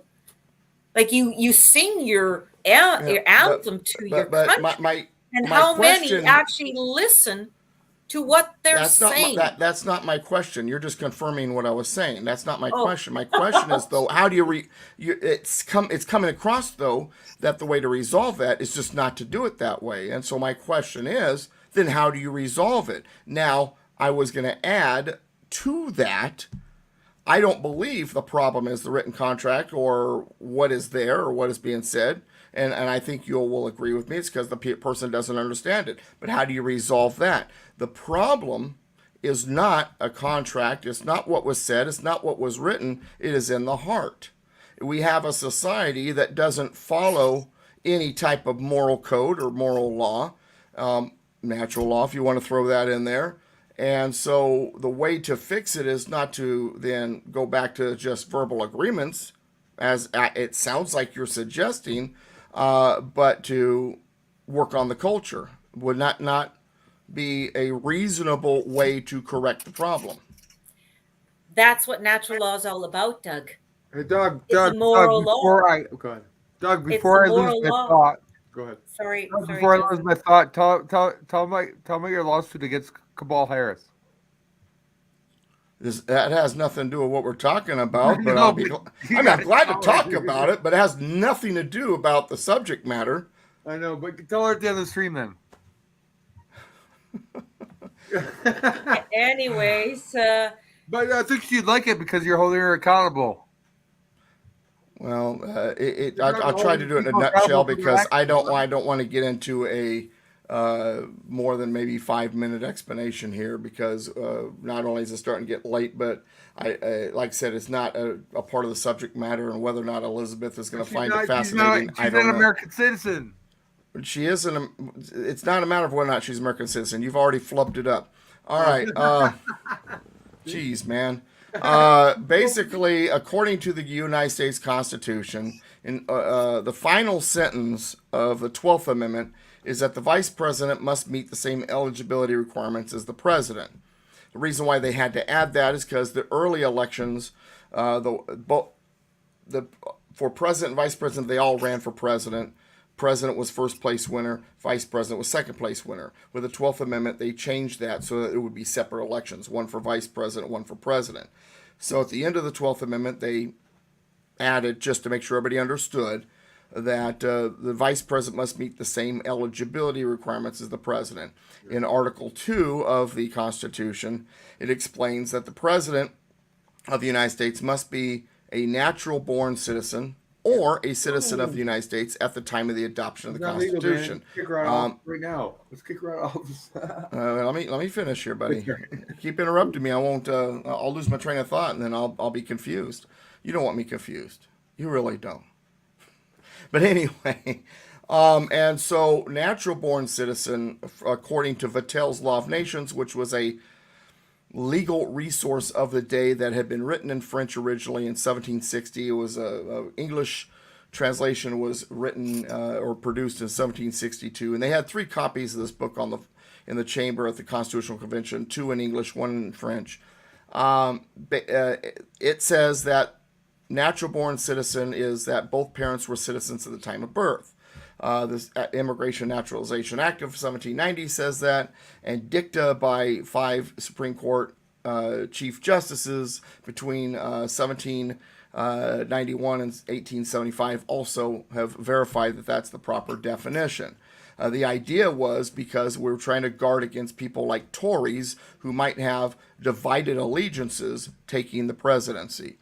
And so they wanted to make sure that someone who had only an allegiance to this country could be president of the United States.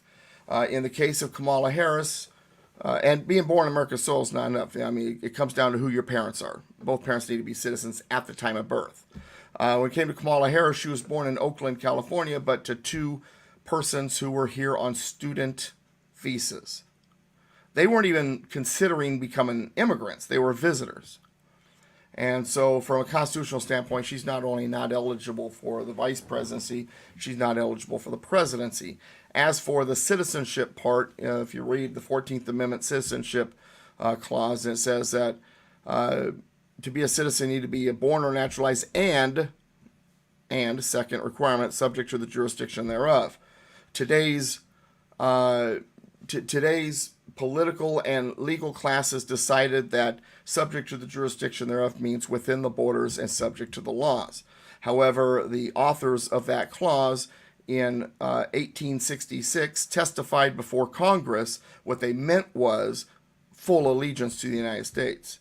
And if a child is born and is unable to decide their allegiance, then the allegiance is going to be based on what their parents' allegiance is. Therefore, as Senator Howard indicates on May 30th of 1866 to Congress, that would make exempt from citizenship Indians that don't pay taxes because they're still a part of the tribe, and the children of foreigners, aliens, ambassadors, diplomats, and other foreign consuls and ministers. So if that's the case, and if that's the true definition, and since Kamala Harris's parents were simply here on student visas, they were visitors, and their allegiance was to their home countries, Jamaica and India, father Jamaica, mother being India, she's not even a United States citizen. And so that's what our lawsuit is about. We filed in the Southern District Court in San Diego. It was dismissed. They said that it's up to Congress to determine the eligibility. However, based on the enumeration doctrine, that's not true. 10th Amendment says otherwise. And so we appealed to the Ninth Circuit. They have the U.S. Attorney has repeated that same argument.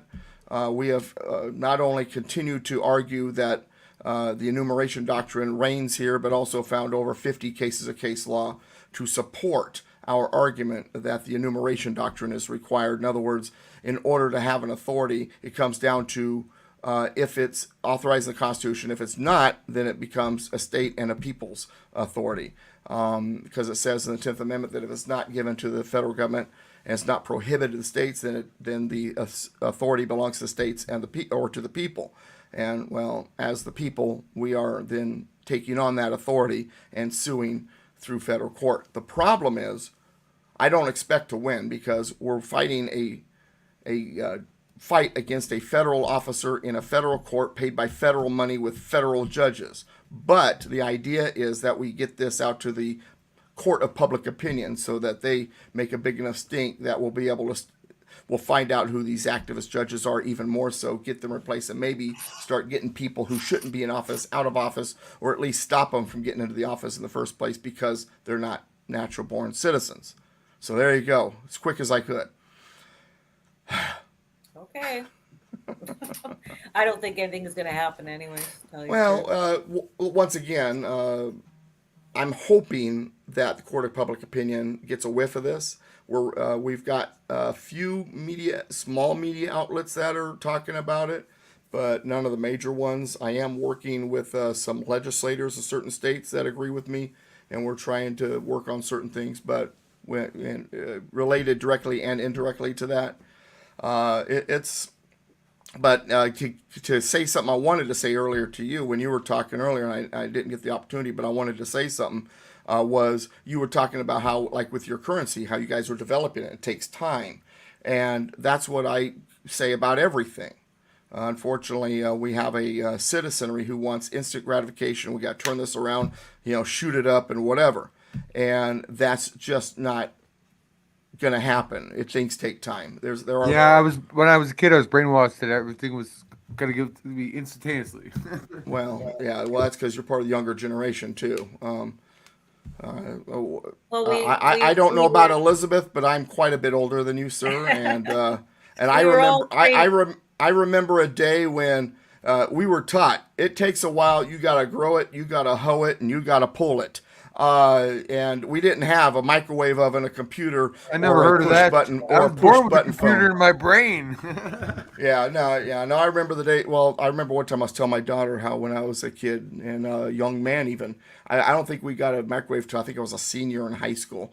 And I told her we didn't have microwaves. My daughter's like, well, how'd you heat up your food? I mean, that was foreign to her. And then we got into computers. That was real confusing to my grandkids. And not that I'm saying, it's much simpler time, we need to go back to it. In many ways we do. I'm glad there's technology, but the problem is we have a society that does have a short attention span, and they want instant gratification. Getting back to what you're saying about, like, for example, your currency system or monetary system, it takes time. And people don't understand that. Everything takes time. Nothing happens instantaneously. It takes a lot of work, takes a lot of care, and unfortunately, often what it also takes is for that to be handed off to a next generation. And that means we better be educating that younger generation, and we're not. And that's where part of the reason why we're in trouble in this world is because this younger generation wasn't taught, and a lot of that blame lays on us, my generation. So yeah, I understand that. Another thing I didn't even think about, I just saw your comments down here, Joseph, and Dwight was saying, natural law too, we deal with remedies. That's the big thing about natural law is remedies. I should have mentioned that. I totally forgot all about that. But yeah, that's in our system too. So, but yeah, I think I pretty well, I don't know if you want to ask me any more questions, but I can tell you, wow. I'm pretty well tuckered, and I've got a lot of stuff going on. I've got 2 radio shows tomorrow that are my radio shows. I'm a guest on a couple.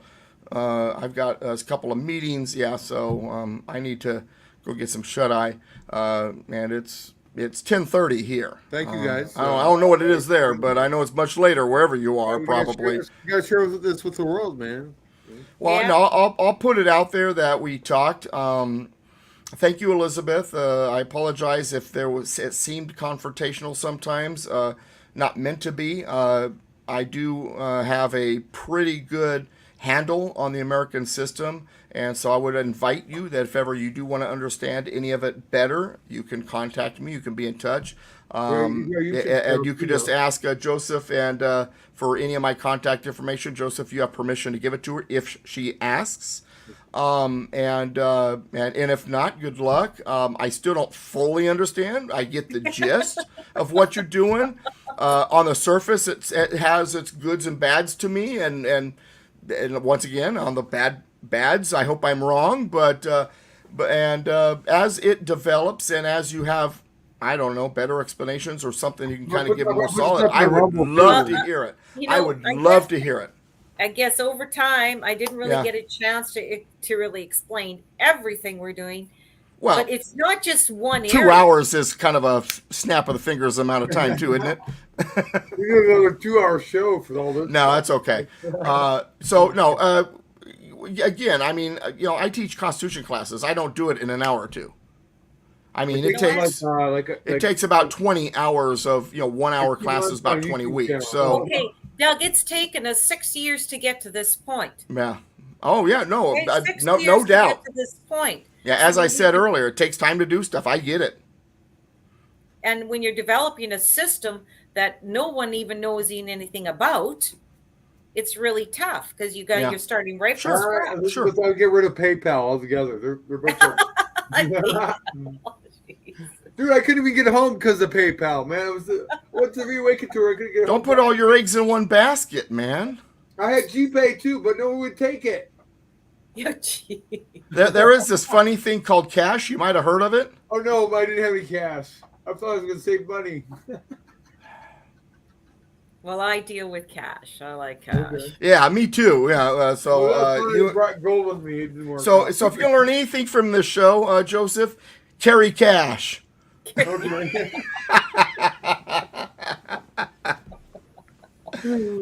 What about Well, Yeah. it's Hey, if that isn't a finale, I don't know what is. Carry Yeah. cash, man. I got Trump coins right here in my wall. Mm. No, Yeah. Elizabeth, it's been a pleasure. Yeah, Once thank you again, very I much. didn't want it to be confrontational, but once again, also, we are both dealing with not understanding the other person's whatever very well. And Well- so thank you for doing your best Yes. to help We're enlighten still me. the same people, the same cabal. But I will say this: whether Elizabeth or I agree or disagree on the minutia of things, ultimately, in the end, we both agree that the enemy is not only at the gates; they are owning the gate. They got the gate clicker and they put a moat around it, so we are allies in that sense. And so, Yes. thank you for being a warrior against. Who's putting the cabal in there? Joe. I Joseph, think I'll cut- thank you for being a warrior against the cabal. FBI. I once again, I'm trying to understand what you guys are talking about. CIA too. Here in the United States, one of the things that I've always believed, and let me say this real quick because I never really got a chance. It's something that I've been thinking about, is when it comes to sovereignty and individual sovereignty, that's right. But at the same time, we got to be careful not to go too far because, like, I'm a firm believer, and this is just me, and this is on the American system. I don't know how Canada's, whatever. But my attitude is the best way to stop this runaway vehicle is not to jump out of it and stand in front of it. It's to stay on the inside and apply the brake. Hold accountable. And so Well, I try to work. okay, So I try to work from within. Oh, I know you do. I know you do. And it may be in your system that will work, but our system, there's no way. Okay. We have tried to work within their system, and we It just get got worse. nowhere. Yeah. Absolutely no, because we have no rights. You have Yeah. a constitution that you can actually quote to them. We don't Yeah. have that. That they're supposed to have an oath to. Well, they don't Well, have to. okay, well, we don't have that. And we don't have any laws. Well, I will say this, Elizabeth. One of the things that I enjoy doing and that I am doing is because people say to me all the time, "Well, Doug, you should be teaching Congress Constitution." And my first response is, none of them would show up to my We don't class. need a Congress. Get rid of them. But so what I'm doing is I'm educating. Talk to a So politician, they yeah, already have their mind made up, and they yeah, already exactly. know So what I'm doing is I'm getting to know the candidates I know that'll be receptive. Like And I Mega- actually Mega- do have a Mega- number of candidates right now who I speak to weekly with Constitution classes. We go through the principles, and they're running for Congress, and they've gotten through their primaries. They're going to be in the general election. Most of the people I've worked with don't get through their primaries because, the system more or less is rigged. The people with the power and the money typically get their people through. But if any of my but if any of my people do get through, and I've got a number of them, they're trying to do that. A few of them have said, "Doug, if I go to Washington, you're going with me." And my first response is, "Oh, hell yeah! I want to be a virus. I want to be a virus. I want to be a virus, and I want to infect all of them." Oh yeah, all the two. All the I wish you all the luck with that. Thank All you. the best with that. But the way things are going is these politicians, all like in your country and in mine, they're so enthralled with the power of it all and the money of it all. Where does anybody work for 4 years and get pension for life? How do we hold them accountable? Or Only you've got in Canada, you say, eh? I've got a former Canadian who lives here in the United States in one of my classes. And I said, "Well, tell me a little bit about Canada." He says, "I don't want to. That's why I'm here." I mean, he's like, we driver? don't have anything to protect us. yeah. So But he does say a lot too. So Yeah, I do that too. It's part of our culture. But no, once again, Elizabeth, it's been a pleasure. Thank you for our little bit of a tit for tat, a little bit of a try to understand each other. Once again, I'm not anything other than someone who's very passionate, just like you, and so I appreciate your participation and trying to help me understand what you're doing. And once again, and I'll say this again, Joseph, you make sure that if she has any questions on the Constitution, American system, you are more than welcome to talk to me, because there's few people in this country that know this stuff like I do. Seriously. And I'm not trying to beat my horn. Trust me, you put me under the hood of a car, I'm an idiot. But on this stuff, I know my stuff. Okay. Well, like I said, you corrected me on a few things which I was misled. And I appreciate the fact that you were receptive to that. Thank you. No, of course. I admit when I am wrong about something or I have no issues with that at all. Yeah. I'm very, very confident in myself as a person. And so if I'm wrong about something, I admit it right away. And I will say, honestly, I don't know jack about Canada. Oh. Well, hopefully you learned something tonight about Canada. Yeah. All right. It's not what everybody thinks it is. And so, yeah, we've come a long way, but there are still a lot of us that really think like you think, Doug. They think that they can win within the system, and they think they're going to convince to change their ways. And I said, they're really they're not going to change their ways. We got to get rid of them and replace them with the right people. Everybody's going to have to stand up against them. I said, they're really good people. Now, this is how they start out. They start really good at the local level, and they're behind you 100%. Then they move up the ladder, and then the party says, "No, we're doing this," and they got to do what the party says. Well, we have, and then while they're in the bubble, they start to believe it. I think they become indoctrinated, and then and then the power comes in, and then the money comes in, and they go, "Oh, gee, all I got to do is just sit on the seat for 4 years, and I'll get pension for life. So I'm just going to do my time." Sit here for 4 years and do absolutely nothing. They don't even do it for the pension. How is it that these people come out of Congress after 4 years making Joseph, let me talk. How do these people spend time in the House of Representatives making $175,000 a year and they come out multimillionaires? Yeah, that's because insider trading. It's insider trading, exactly. And so collusion, but with the big corporations, corruption. The The He's founding speaking fathers all over called the it. place The founding here. fathers called it mercantilism. They Yeah, dealt well, with the that's same true. crap. I Right. agree with that statement because that is exactly what's going on, and that's happening in every government today. But They're they're wanting all the money working to give together with the Ukraine. That corporations guy, and the No, comedian. my point is, it's manipulation nothing new. to Yeah. keep us enslaved and become their Well, I'm not money. going to become a We are slave. their money I don't makers. care what it takes. You We're know gonna that, keep right? the country Without back. us, none of them would have anything. I'm not All afraid right. of the government.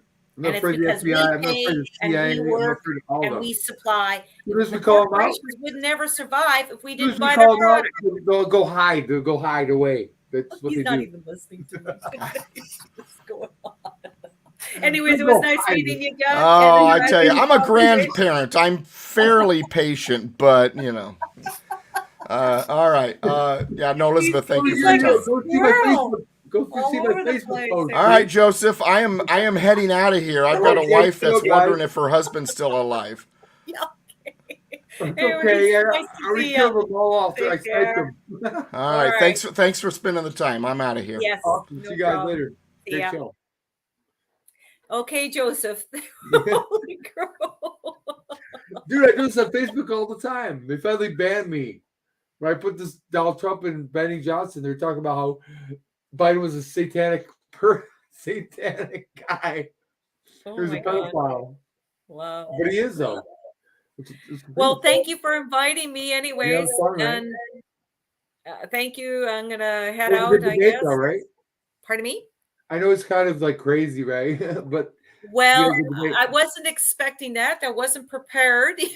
You know what I mean? I thought it was kind of like, But you know, I think it went okay. I learned something tonight, and I like that's good, to man. Yeah. learn some things. And So it's maybe very, we should do it like a next one next time sometime. yeah. You I know, be didn't more get to cover a prepared. lot of the stuff Then that we are you doing. could like bust his balls. Yeah, I know. And Dwight came in. I saw him come in. So, Yeah, cool. Well, I agree with both of you on different levels. How's that? well, we're from different countries, I know, totally different, exactly. I mean, yeah. different systems, totally different. Yeah, it's just part of debating, being Exactly. And that's why I asked the question. And that's why I learned something too about your constitution and the difference between that and your declaration. The yeah. We're wording is spending more totally time different. explaining your like whole system. Yes, the whole system is So maybe we should totally. do like a whole thing where you do like your whole system, and then Doug Yes, can that come would in be and- good. That would be good. And then what That's I'd what I like really to, wanted to do, but I got so frustrated because I've been like, I got a job and I got home from Yeah, sing, I and then I had to understand. do the thing, and then I had to. But Guys, just can like, I ask something of you? If when we do another interview, I would like to bring in Jacob so that he can give you more details of this monetary system. Sure. Yeah. Okay, because he's our expert on that right now. Because That's all good. I Yeah, can't yeah. I Good can't be as an well. expert in everything. You know what I mean? Well, I can get 10 So- people on here at once if you want. Oh, jeez. StreamYard, So- right? But we'll figure out a time in that one because he's working too. So it's going to be we have to kind of work around everybody's schedule. But That's yeah, I fine. would love to have that if you wouldn't mind. Yeah. Then that's you would just- understand it better. I try to explain it as much as I can. it takes too And long. what we're It takes- doing. Hmm. Yeah. There's a thought lot I of did. checks and balances you got to deal with. Yeah. Okay. It's like, Oh, I understand.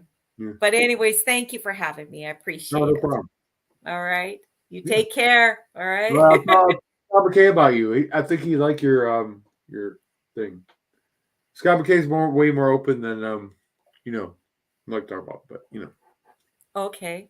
All right. I'll tell him about you when I get Okay. a chance. Thank you. I appreciate that. Cool. Yeah. All right, thanks for stopping by. Oh, thank you for having me. No Okay. problem. Take care. Cool. Later.